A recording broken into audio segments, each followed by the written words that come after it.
Welcome to my video on cliff delta test using Microsoft Excel and my stikpetE add-in. This video will focus on the test, not so much on obtaining cliff delta value itself, which can be used as an effect size measure. I have a separate video on rank by serial correlation, which is actually the same as cliff delta. I'll be using my stikpetE add-in, which is available from my GitHub account. This is the link. Let me zoom in a little bit so perhaps it's easier to read. You can download there the XLAM file. If you then open Excel, go for File, Options, Add-ins, and Go, and then browse to the downloaded file. It should install and give you access to all the functions I made with Visual Basic. Of course, use at your own risk. To show you how this can be used for the cliff delta test, I have some data in columns A and B. Students only selected male and female options, and as you can see, the range for the mixed number of activities was far too little to far too much, and I also actually gave those numeric values next to it. The function of interest is TS cliff delta. It requires the categorical field, the ordinal field.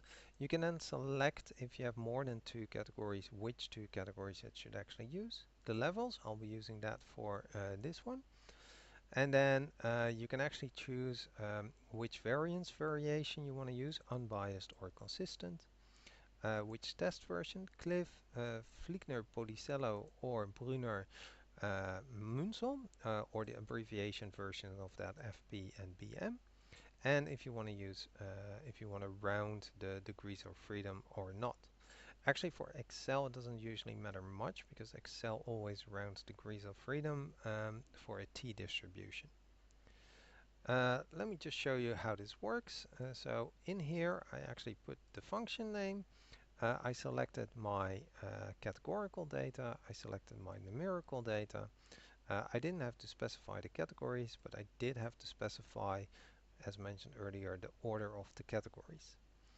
Once I hit enter, it actually calculates everything. Note, in my version of Excel, I need to separate things by using a semicolon. Your version might require a comma, depending on your settings.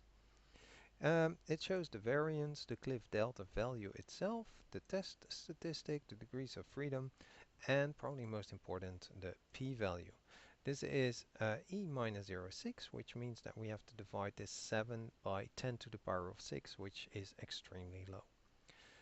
So low that in most cases the threshold is set at 0.05, which would indicate that if it's lower, that would be significant. So we talk about a significant result here and claim that the two categories think somewhat different on the mixture of number of activities. And that's it. I hope this video was helpful and thank you for watching.